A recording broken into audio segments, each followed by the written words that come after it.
আপনাদের সকলকে নমস্কার জানাই। আমি শ্রী বিশ্বনাথ চক্রবর্তী, রাজজ্যোতিষী।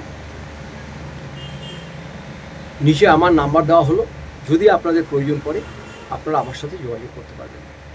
আগেই একটা কথা বলে দিই, আমি কিন্তু কোনো ভগবান নই, আমি কোনো মহাপুরুষ নই, আমি কোনো জাদুকর নেই।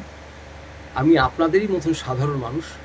আমি দীর্ঘ 30 থেকে 35 বছর এই জ্যোতিষী চর্চা করছি, করে আমি যতটা জ্ঞান অর্জন করেছি আপনাদের সেটুকু দেব, যেন আপনারা ভালো থাকেন।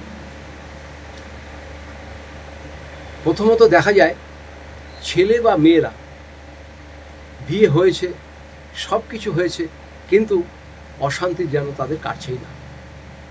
মারামারি, ধরাধরি, গায়ে হাত দেওয়া, থানা, পুলিশ, কোর্ট কাচারি, নানা রকমভাবে বিব্রত হচ্ছে।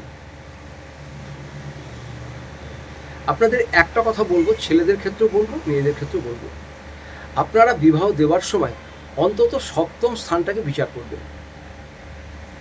সপ্তম স্থানটাকে কিন্তু বিচার করবেন। যেমন আপনাদের বলে দিচ্ছি, সিংহ লগ্ন যদি কারো হয় বর্তমানে, তাহলে তার এবছর বিয়ে করা চলবে না। সিংহ লগ্ন যদি কারো হয় এবছর, ছেলেই হোক বা মেয়েই হোক, বিয়ে দেওয়াটা ভালো হবে না। তার কারণ সপ্তম স্থানে কিন্তু রাহু আছে। আবার মীন লগ্ন যাদের আছে বা মীন রাশি আছে, তাদের কিন্তু দেখে শুনে বিয়ে করতে হবে। তার কারণ তাদের সপ্তম স্থানে কেতু আছে। এবার যার সঙ্গে, যে ছেলে কোনো মেয়ের সঙ্গে বিয়ে করলো, স্ত্রী অসুখ বিসুখ নিয়ে নানা রকম বিভ্রান্ত হবেন। কোনো মেয়ের যদি সপ্তমে কেতু থাকে, তাহলে পরে তার স্বামীর নানা রকম অসুখ বিসুখ হবে, নার্ভের ডিস্টার্ব হবে, মাথার সমস্যা হবে, নানা রকম জিনিস বুঝতে পারবে। সেই জন্য সপ্তম স্থানটা দেখে বিবাহ আপনারা ঠিক করবেন। সপ্তম স্থানটা যখনই কোনো ভালো গ্রহ আসবে আর দশা যখন আপনার ভালো চলবে, তখন বিবাহের ব্যাপারে আপনারা ভালো অভিজ্ঞ পণ্ডিত বা জ্যোতিষের কাছে যেয়ে, আপনাদের বিশ্বস্ত লোকের কাছে যেয়ে আপনারা এই সময়টা ঠিক করবেন, যে কখন আমার ছেলেকে বা কখন আমার মেয়েকে বিয়ে দিলে ভালো হয়।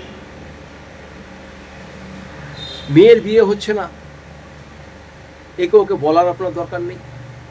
মেয়ে বিয়ে হয়েছে, মেয়ের শ্বশুরবাড়িতে অশান্তি চলছে, এগুলো আপনারা বাইরের কাউকে বলবেন না, নিজেদের মধ্যেই সমাধান করার চেষ্টা করুন।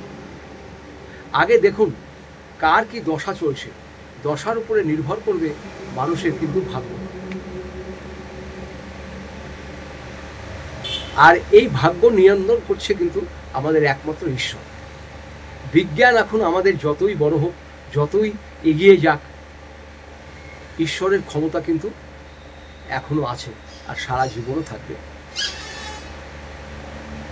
সেক্ষেত্রে আপনাদের বলবো, যারা বিবাহিত জীবন নিয়ে প্রচণ্ড পরিমাণে অশান্তিতে আছেন, খুব কষ্ট পাচ্ছেন, যদি আপনাদের প্রয়োজন পড়ে আমার নিচের নাম্বারে আমার সাথে যোগাযোগ করবেন। আমি যতটুকু জানি আপনাদের ভালো থাকার রাস্তা আমি বলে দেবো, যেন আপনাদের সংসারটা ভেঙে না যায়, সংসারটা যেন আপনাদের সুখের হয়, এটা আমি আপনাদের বলে দেওয়ার চেষ্টা করব। আর যাদের খুব দেখবেন অশান্তি হচ্ছে এখন, আমি সামান্য ছোট ছোট দুটো টোটকা বলে দিচ্ছি, সেটা আপনারা করবেন, দেখবেন এতে যদি ভালো থাকেন ভালো, না হলে পারে আপনারা আমাকে যোগাযোগ করবেন। আমি বহু কিছু জানি, আপনাদের ভালো থাকার আমি রাস্তা বলে দেব। স্বামী হোক বা স্ত্রী হোক, সংসারে যদি প্রচণ্ড অশান্তি থাকে, তাহলে আপনারা এই ছোট কাজটা করবেন। ছোট্ট একটি ভালো অরিজিনাল মধুর শিশি নেবেন, ছোট্ট একটা শিশি নেবেন, সেই শিশিটাতে মধুর মধ্যে সামান্য পরিমাণে গঙ্গা জল বা গোলাপ জল দেবেন, অল্প। আর একটি সাদা কাগজে প্রথমে স্বামীর নাম লিখবেন, গোত্র লিখবেন, তার নিচে একটি স্বস্তিক চিহ্ন আঁকবেন, এটা লাল পেন দিয়ে আঁকবেন, স্বস্তিক চিহ্ন আঁকবেন। তারপরে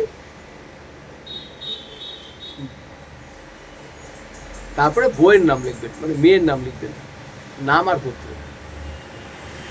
এটা করবেন কিন্তু শুক্রবার দিনকে সন্ধ্যাবেলা 6টার পরে করবেন, 6টার পরেই করবেন, 6টা 6:30 করবেন, শুক্রবার দিন করবেন। আবার বলছি, যাদের বিবাহিত জীবনে খুব অশান্তি হচ্ছে, আপনারা এই ছোট কাজটা করুন, দেখবেন ভালো একটু থাকবেন। সম্পূর্ণ ভালো থাকবেন আমি বলছি না, এটাতে করলে খানিকটা আপনার উপকার পাবেন।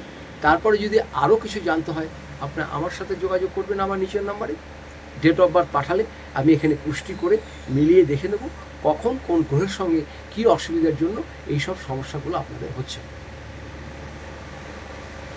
কি করবেন আবার বলছি, একটি মধুর শিশির ভিতরে স্বামীর নাম লিখবেন, গোত্র লিখবেন লাল পেন দিয়ে, তার মাঝখানে স্বস্তিক আঁকবেন, তার নিচে যিনি স্ত্রী তার নাম লিখবেন এবং গোত্র লিখবেন, দিয়ে এটাকে 6 ভাঁজ করবেন, 6টা ভাঁজ করবেন। 6টা ভাঁজ করে ওই মধুর ছিপির মধ্যে লাগিয়ে দিয়ে ছিপিটা লাগিয়ে দেবেন। লাগিয়ে দিয়ে আপনাদের ঠাকুর যেখানে ঘর, ঠাকুরকে পুজোরও যদি সেই যে কোনো ঠাকুরের আসনে কোণার দিকে রেখে দিন, দেখবেন অনেক ভালো থাকবেন। আরও যদি জানতে হয় আমার নিচের নাম্বারে যোগাযোগ করবেন, আমি যতটা জানি আপনাদের বলে দেওয়ার চেষ্টা করব। সবাই ভালো থাকুন, সুস্থ থাকুন, আপনাদের সকলকে নমস্কার জানাই।